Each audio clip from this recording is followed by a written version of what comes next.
नहीं समाप्त हो जाओगे, काल कौड़ित हो जाओगे। और मैं चाहता हूं कमल शिष्य तुम सब का कमल विकसित हो, तुम सब सुगंध से भर जाओ, तुम सब अपने आप में उस शिव आनंद से परिपूर्ण हो जाओ। मूर्ख मिले न चेत, जो गुरु मिले विरंच शिव। ज्ञानी बनते हो, पढ़े लिखे बनते हो, कभी सोचते हो, कभी चिंतन मंथन करते हो, और तुम्हारे लिए ये सिर्फ सगे संबंधी रिश्ते नाते ही सब, तुम संबंधियों को पूर्ण नहीं कर सकते, क्योंकि तुम सत्य से भरे नहीं हो, स्नेह से भरे नहीं हो, शिव आनंद से भरे नहीं हो। सब अधूरे हैं, तुम अधूरे, तुम्हारे सगे संबंधी अधूरे, तुम मर रहे, तुम्हारे सगे संबंधी मर रहे, तुम मर जाओगे, तुम्हारे सगे संबंधी मर जाएंगे। एक दीवानगी जरूरी, एक उत्सर्ग करने की भावना का जन्म जरूरी है। मैं तो तुम्हें जड़ तत्वों से तुम्हें चैतन्य कर रहा हूं। ये जड़ तत्व है, पृथ्वी तत्व, और तुम इन्हीं से बने हो, इनके ही गुण, यानी जड़ में भी ये गुण है। पृथ्वी में गुण है, वो तुम्हें पोषित करती है, जल में गुण है, वो तुम्हें पोषित करता है। जल भी तुम्हारी तृषा, तुम्हारी प्यास बुझाता है।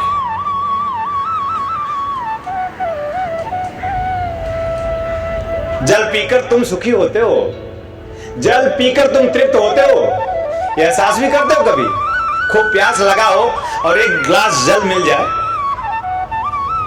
तो ऐसा लगता है प्रभु मिल गया। कभी एहसास करते हो जल पीकर प्रभु मिल गया? शिष्य होगे तब एहसास करोगे। शिष्य हो गए तो एक एक कदम तुम प्रभु को पाओगे। शिष्य हो गए तो तुम्हारा एक एक कदम तुम पृथ्वी पर चलोगे, लेकिन धैर्य से परिपूर्ण होकर। कुत्ते भूखेंगे, धैर्य बनाए रखना। अगर तुम अपने आप में संपूर्ण हो तो तुम कुत्तों की तरह व्यवहार नहीं करोगे, भूखने दो। लेकिन तुम भी तो चूंकि इसलिए भूखने लगते हो कि तुम शिष्य हो नहीं। कुत्ते भूखेंगे, कुत्ते काटेंगे, तुम्हें कुछ भी कर सकेंगे। अपने आप में ऐसी कितनी भी स्थितियां निर्मित होंगी, लेकिन तुम्हारा ध्यान सिर्फ सत्य हो, तुम्हारा ध्यान सिर्फ सदगुरु हो। मैं शिव को नहीं कह रहा, तुम्हारा ध्यान सिर्फ सत्य हो, तुम्हारा ध्यान सिर्फ सदगुरु हो, और संपूर्णता के साथ सिर्फ सदगुरु। मैं मेरे से कम नहीं चाहता, तो शिव आनंद से भर जाओगे। अगर संपूर्णता से तुम सदगुरु को स्नेह में नहीं लोगे, अपने श्वासों में रचाओगे पचाओगे नहीं, संपूर्ण नहीं बन पाओगे। तुम ही सोचो, तुम शिष्य हो, मैं यहां विराजमान हूं, मैं अगर प्रवचन रोके जमवाई लूं तो तुम हंसोगे, और मैं प्रवचन कर रहा हूं तुम जमवाई लो तो मुझे तो रोना आ रहा है। तुम हंसोगे और मैं रोऊंगा। प्राण में नहीं हो इसलिए तुम्हें जमुआई आती है, प्राण में नहीं हो इसलिए तुम्हें छींक आ रही है। ये सब देहगत स्थितियां हैं। प्राण में नहीं हो इसलिए तुम्हें भूख लगती है। काल किसी को छोड़ता नहीं, काल कौलित होकर तुम्हारा जीवन तुम संचालित कर रहे हो। और मैं चाहता हूं कि काल कौलित ना हो, तुम शिष्य बन जाओ। शिष्य मतलब गुरु को आत्मसात कर जाओ। क्षिति जल पावक, जल को देखा अपने आनंद में वो बहता हुआ, तुम उसी के पास समीप होते हो, वो तुम्हारा भी एहसास नहीं करता। एक पल भी वो रुकता नहीं है कि कोई खड़ा है मेरे अगल बगल या मुझ में ही स्नान कर रहा है। आप उसी में स्नान करते हो, पर वो अपने आप में प्रवाहित रहता है जल। आप पवित्र हो जाते हो। जो प्रवाहित होता है हर पल अपने प्रभु की ओर, उसमें ये संसार सागर भी स्नान करता है, पवित्र होता है। ये जल के गुण धर्म है। तो आपके रुकने में आप मर जाओगे, आपके रुकने में आप द्वंद में आ जाओगे, आपके रुकने में आप अपने आप पे समाप्त हो जाओगे। रुको मत, चलो, रुको मत, पढ़ो, रुको मत, अपने आप में दौड़ पड़ो गुरु की ओर। आपके कर्म से, आपके भाव से, आपके विचार से आप कहीं रुक न जाना, नहीं समाप्त हो जाओगे, काल कौड़ित हो जाओगे। और मैं चाहता हूं कमल शिष्य हो तुम सब का कमल विकसित हो, तुम सब सुगंध से भर जाओ, तुम सब अपने आप में उस शिव आनंद से परिपूर्ण हो जाओ। ऐसी मेरी चाह है। निद्रा सताएगी, निद्रा आएगी, उसको नींद आएगी, क्योंकि वो जल नहीं रहा, पूरी तरह देह में आ गया है। देहगत जीवन अपने आप में न्यूनतम जीवन, साधनगत जीवन है। सिर्फ इसकी इतनी जरूरत है, इसी साधन बना लो, इस पर चढ़ जाओ, इस पर आरूढ़ हो जाओ, इसका उपयोग कर लो। दंडवत होकर गुरु के समीप जाकर ये प्रणम्य होकर ये विनती करना कि प्राण अग्नि प्रज्वलित कर दो, मुझे जला दो प्रभु, हे गुरुदेव मुझे प्रज्वलित कर दो, मेरे में जो अग्नि है उसे मुझे ज्वलंत कर दो। ऐसी प्रार्थना, प्राण अग्नि प्रज्वलित करने की प्रार्थना जो करता है वो शिष्य होता है। तुम एक ही प्रज्वलन चाहते हो, देह से जुड़ा हुआ जितना है ना, धन यश मान पद प्रतिष्ठा संसाधन, वही प्रज्वलित हो जाए। और मैं आशीर्वाद देता हूं कि तुम्हारा सब प्रज्वलन हो जाए।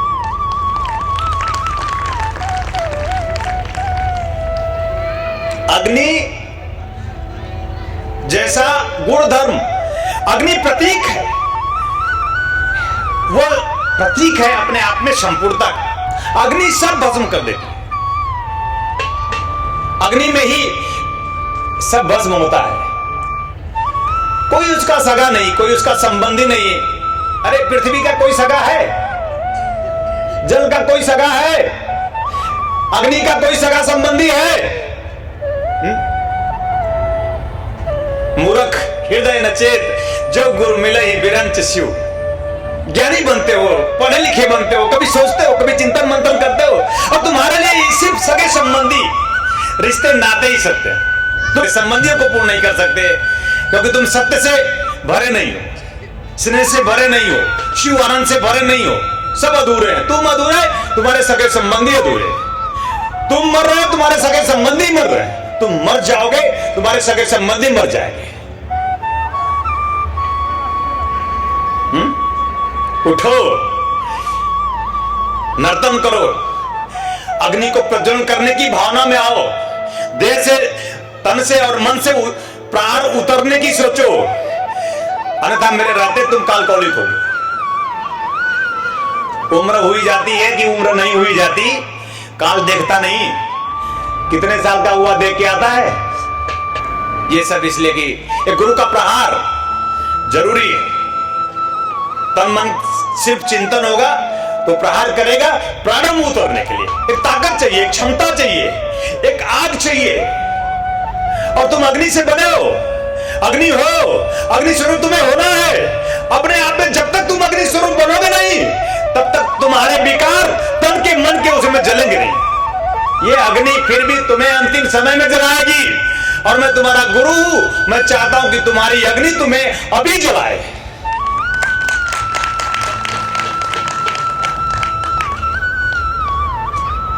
प्राण एक अग्नि है। एक उदाहरण दे देते हैं। नचिकेता ने यमराज के सामने कहा, आप मुझे मार देंगे, मैं मृत्यु के मुंह में चला जाऊंगा, आप मुझे समाप्त कर देंगे, और मैं मरना नहीं चाहता। आप मेरी प्राण अग्नि प्रज्वलित करो, आप ही मेरे हो, आप गुरुदेव हो। नचिकेता, आप में ये भावना ही नहीं आती। रोना लेकर आते हो, गणना लेकर आते हो, वही वैसे ही जैसे तुम थे वैसे रह गए।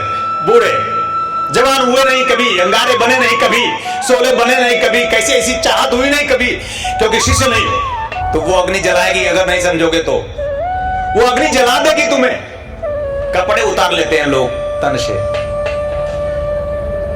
और उस तन को भी पीट पीट करके जला देते हैं। जलोगे तुम, जल जाओगे तुम, उसके पहले होश में आओ। अपने आप को जीते जी जला दो, जीते जी फना कर दो, जीते जी लुटा दो।